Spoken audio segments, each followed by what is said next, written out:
I'm speaking today with Mukul Khanna, a senior at Brown University, graduating this spring 2023, majoring in applied mathematics and economics. Mukul is also pursuing a certificate in entrepreneurship. Welcome, Mukul. Thank you. Great speaking with you today. So was the Entrepreneurship Center, the Nelson Center at Brown University, or the Entrepreneurship Certificate a factor in your deciding to attend Brown? So actually, as far as I know, before when I was deciding and choosing between colleges, Brown still did not have an established certificate in entrepreneurship. I think that's something that only actually came up while I was at Brown. And even the center and a lot of resources around entrepreneurship started developing more while I was at Brown. And I think it's only growing from here on out. Okay. What is the certificate of in entrepreneurship or certificate of entrepreneurship at Brown? What does it consist of, or what are the requirements? Yeah, so there are 5 courses that you have to take, 3 of which are required courses. I mean, you have to take those 3 specifically. And then there are 2 which are electives. So you have a list of 15, 20 different courses, and you can choose any 2 out of those. So the first 2 requirements are more foundational courses, where you go through the basics of running a business, and from start to end, how it typically looks like and how it works in terms of writing a business plan. And you look at different case studies and discuss them in class, and they tend to be very interactive. Then you take 2 electives, which can be in any space you like. It can be more CS related, how to develop an app. It can be like some I've taken have been in the sphere of selling and sales and managing adversity, in leadership. And then the final one is the third requirement that I said, which is what I'm doing this semester actually, which is a practicum where you have to apply to the class. You apply either solo or with a team, and then you work, in my case, with this team to actually show. And you, depending on what stage you are in your venture, you may just be doing customer interviews and discovery and validating the problem, or there's one team that's actually already raised some funding and is looking to flesh out their product a bit more and raise more money also. So your practicum it's a startup concept then, is that correct? Exactly. So you come up with the idea yourself, and then you just work on it through the course of the semester. And how many are on your team? It's 3 of us, me and 2 others. Are they all from the School of Engineering or technical, or is it? Do you have students on your team from other disciplines? Yeah. So one thing that we tried to see was how we can have a good mix of backgrounds. So Yeah. one other, he is a CS concentrator, so he has a lot more technical background. And the other one has a lot more finance experience, and then mine is like a mix of strategy and finance. Okay. And what are the 3 basic required foundational courses? One is the practicum. One is a class where you actually work on a business plan with a group. So you come in the class, you're randomly assigned with approximately 4 other students. And then through the course of the semester, you all work together to build out a business plan for your venture. And also then class time is spent discussing cases, like HBS cases mostly, and seeing what was done right, what was done wrong, what could have been done differently, and how this could apply to our own ventures and our own business plans that we're working on. So these 2 that I mentioned are smaller classes. The last one is a much bigger class, where again, you have lots of smaller assignments that teach you about the various aspects of a startup and of a venture, but it is also, I'd say, a lot more broad and less focused on group work, and you're just learning a lot of things yourself. Less hands-on, I would say. Oh, very good. Um, what what are the resources that you use, take advantage of, at the Nelson Center for Entrepreneurship?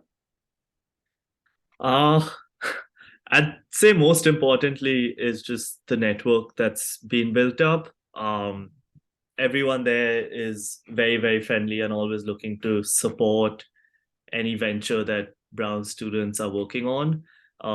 So that support, I think, takes various forms where I've been connected with people all around the Brown network, whether they are researchers, other professors, alumni who have worked on ventures in in a similar field, um, to even grants. I know that you can apply for grants where there's an initial grant where you get around $250 to validate your idea. So that money can be used to help develop a prototype for your venture, or it can be used to serve as an incentive for potential interviewees to agree to be interviewed by you. If you want to, like, say, I'll buy you coffee if you're willing to sit down for a 20-minute conversation. So they provide some funding for this. And then as your startup gets more solidified, you have access to more funding, which is obviously you have to apply for. Mhm. Uh, but yeah, and then there are also competitions. There's an annual venture competition that's held. Did you participate in that I have competition? not. So I have not participated in that. I've taken advantage of the network and I've applied for a grant myself. I haven't taken part in the competition. Do you attend the say the final pitches for the Yeah, competition? I have in the Oh. past. Were you, Mukul, were you a an entrepreneur in high school before attending Brown? Not in the traditional sense, no. Okay. It's then how were you introduced to entrepreneurship at Brown? I mean, how did you come across, you know, Danny, Professor Warshay and the Nelson Center and become aware of the certificate? Yeah, so I mean that's a fair question. It's like I said, it's something that I saw getting developed more and more while I was at Brown. So even just seeing a new coming on campus, which is the Nelson Center for Entrepreneurship, and a new space to work with others. But I think the main thing for me was my first year advisor was actually coincidentally Sheila Haggerty, who I know Mhm. you were in touch Yes. with. And then just in conversations with her, she suggested into this entrepreneurship certificate, and I realized that I was enjoying taking a lot of classes in the entrepreneurship space at Brown. Uh, and now, in fact, I'm taking classes that aren't even required for the certificate just because I enjoy them so much. And I feel like I'm getting so much out of it. So I think it's a mix of my first year advice and also just seeing friends around me involved in the entrepreneurship community at Brown, whether that be clubs or like there's an entrepreneurship club at Brown or working on their own ventures and then talking about it. So yeah, word of mouth was a big one. How do you define what an entrepreneur is?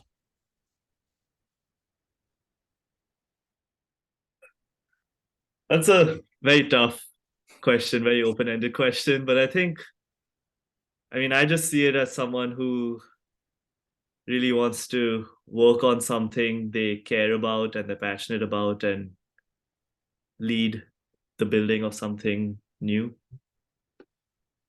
And how does Brown define entrepreneurship? I think Brown also has a very similar approach where it's in our hands and we have a lot of say over what we want to work on. Um, And like I said, even the practicum I'm in right now, you can be at any stage in the process. And it's just about supporting you to help you build or grow whatever you want to build and see in the world. And you know, why, why are you pursuing a certificate in entrepreneurship? And along the same lines, Mukul, what do you see as the benefits of having the certificate in entrepreneurship on your transcript? So for me at least, it was less about having it on my transcript and more about just one thing I love about Brown is that it's not it doesn't have too many requirements like outside of your concentration. So you take whatever concentration requirements you have, but outside of that, it's not like you have to do one English and one math and one second language and one history. It's not like that. So I felt the entrepreneurship certificate gave me a little bit of structure in the classes I was taking outside of my concentration. And it's not something I decided before even taking my first entrepreneurship class. It sort of worked out that I'd taken, I think, two, maybe three entrepreneurship classes by that point. And then I was just told, hey, maybe you should check out this certificate because you only have another two or three classes to take. Um, so I think it gave me some structure and also just access to that network of other people taking entrepreneurship classes at Brown and part of this certificate, newly founded certificate at Brown. If I, after you graduate, let's say you have graduated from Brown, and you are not at this time pursuing, developing your business concept, and you're, looking for a position at some company. I'm the hiring manager. What do you see as the benefit to having a certificate in entrepreneurship on your transcript? It's you're majoring in applied math and mathematics and economics. What else does the certificate bring to the table in terms of defining you? So the certificate has really helped me have a lot more, first of all, appreciation for the people in those positions, but also just a lot more hands-on exposure.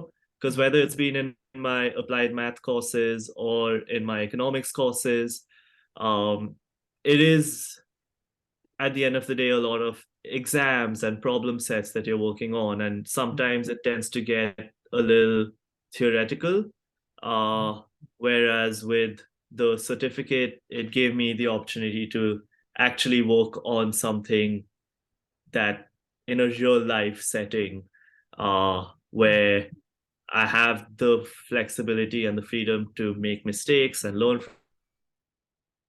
from my mistakes, and get a bit of exposure into a realm that I wouldn't have otherwise unless I actually started a company in college. So just a whole different skill set that's a lot more applicable in my mind, and hopefully will help me in life down the line. Mhm. Do you have any plans to attend, pursue your studies at the graduate level?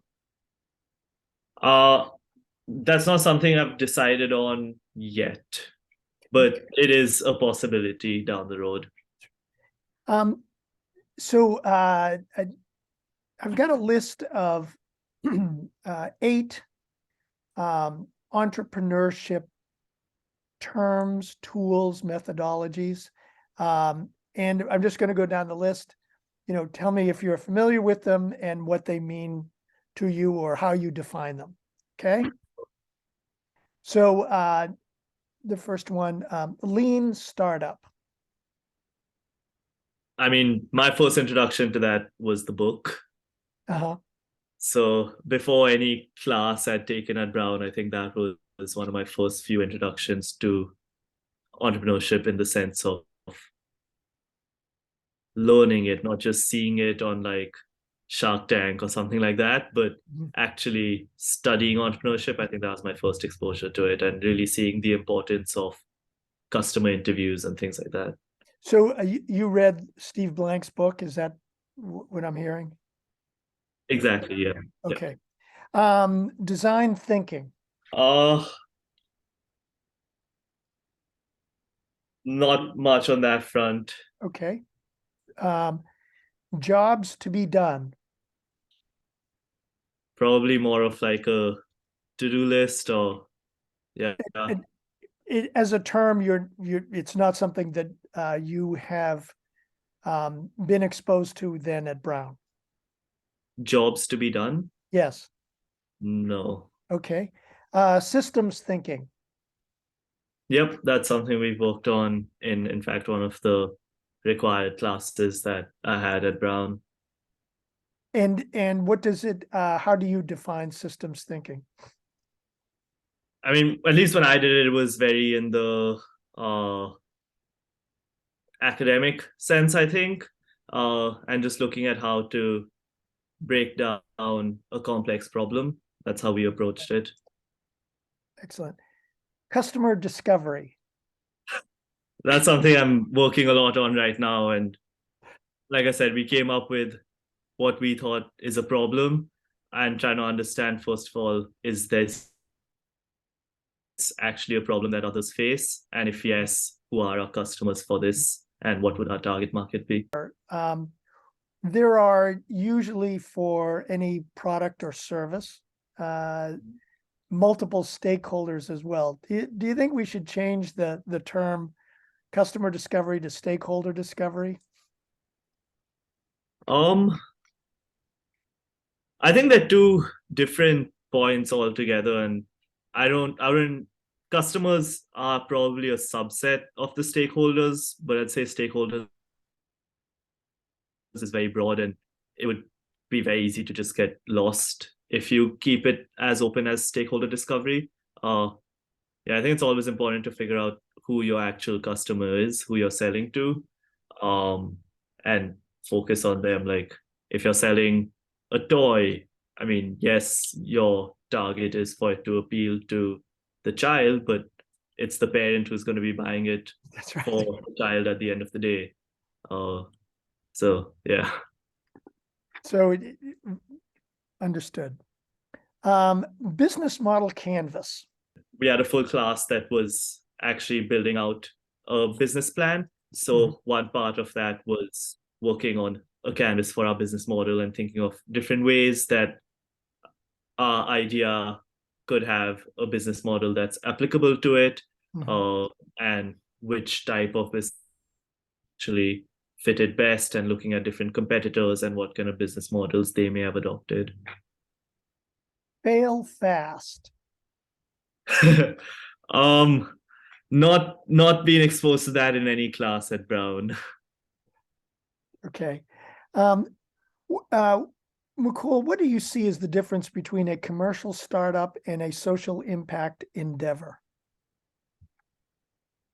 Uh right off the bat, I'd say the first that comes to my mind is commercial is probably geared towards profit making, Mhm.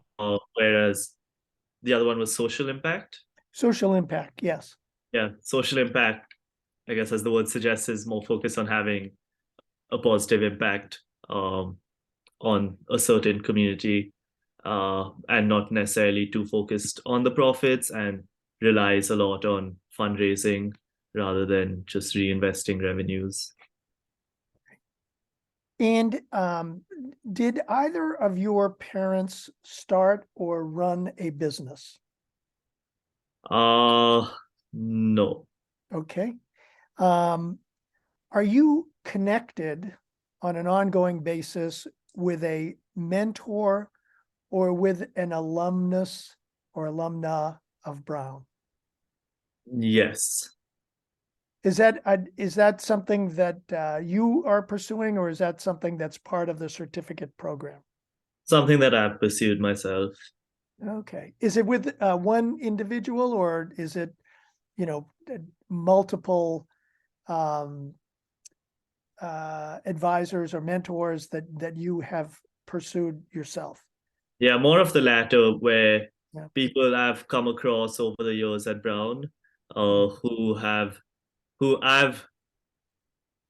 kind of had as my mentors and have picked me up as a mentee along the way.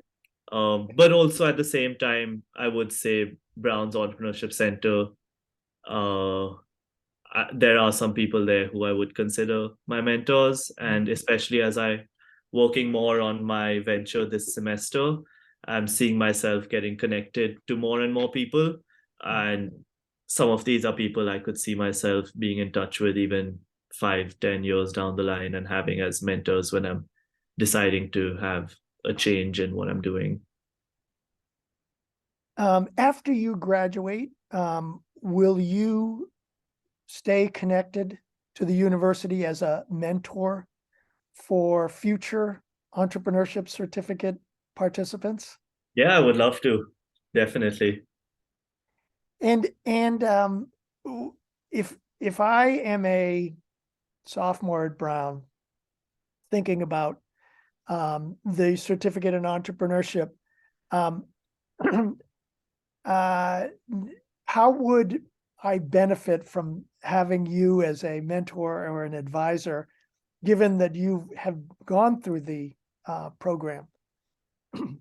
Uh, I mean, I don't think there's anything so special about what I've done versus what others in the entrepreneurship certificate cohort have done, if I'm being honest. But uh, I would definitely love to give them insight into my opinions on classes that either I've taken or I know other peers have taken.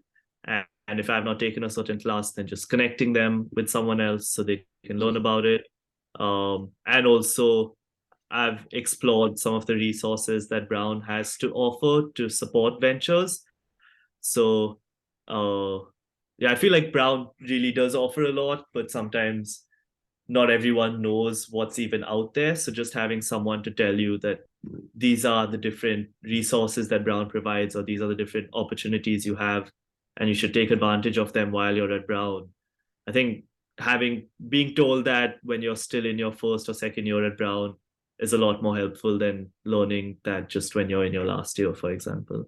Uh, I know that there are no requirements at Brown, which is great.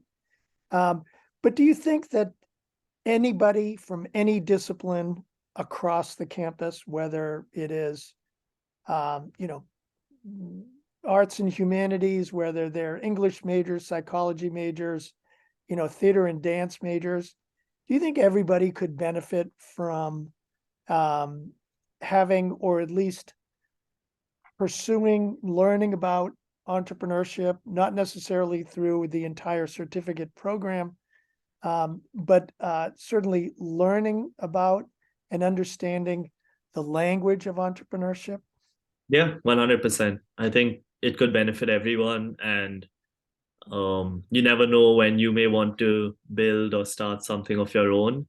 And even if you don't want to, I think it just is a great way to use different parts of your brain and get a different exposure into something a lot more hands-on than what most other classes will allow you to have.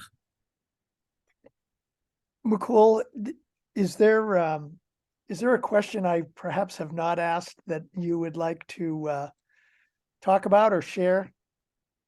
No, I think you honestly covered most of it. I just say that, especially for a certificate that has been created so recently, I think Brown has done a great job of making it so well structured and just having so many resources available to every student who's doing it, uh, and really made it feel like a tight knit network where you get to know others also.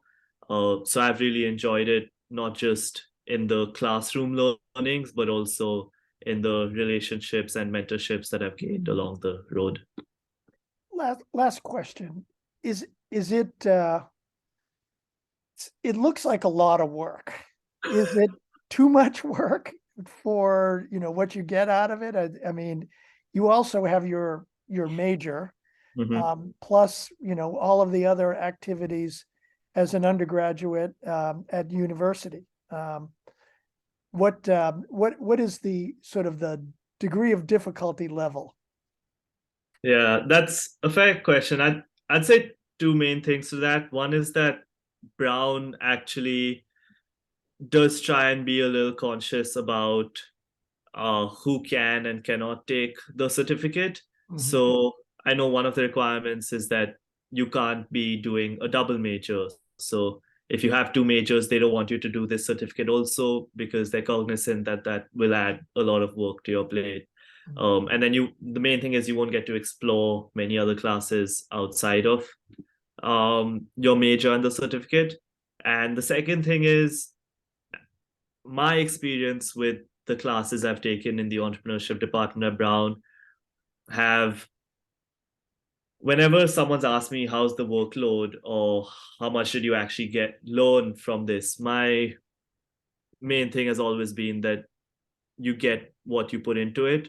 So if you're willing to put in just 5 or 10 hours a week, you may not get too much out of it. But if you really want to go all out and let's say you're building a venture in the practicum and you want to spend, like you tell yourself, I want to spend at least 2 hours a day or 3 hours a day on this, then that'll just help you learn so much more from the class. And then you can also get that much more feedback from your professors because you have more to report on. So I'd say it's kind of in your control how much time you want to spend on the classes. There are obviously certain requirements you need to do and assignments that keep coming up, and some classes are a little more time intensive than others. Mhm. But overall, I wouldn't say that my entrepreneurship classes at Brown have been more or a lot more time consuming than my other classes. And if I ever wanted to, I was to some extent able to ramp down a bit if I needed to. Excellent.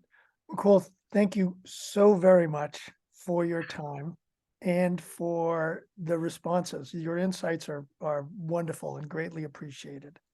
No, thank you so much. I'm curious to see what comes out of this, and yeah, I'm excited to hear from you later. Thank you. Thank you.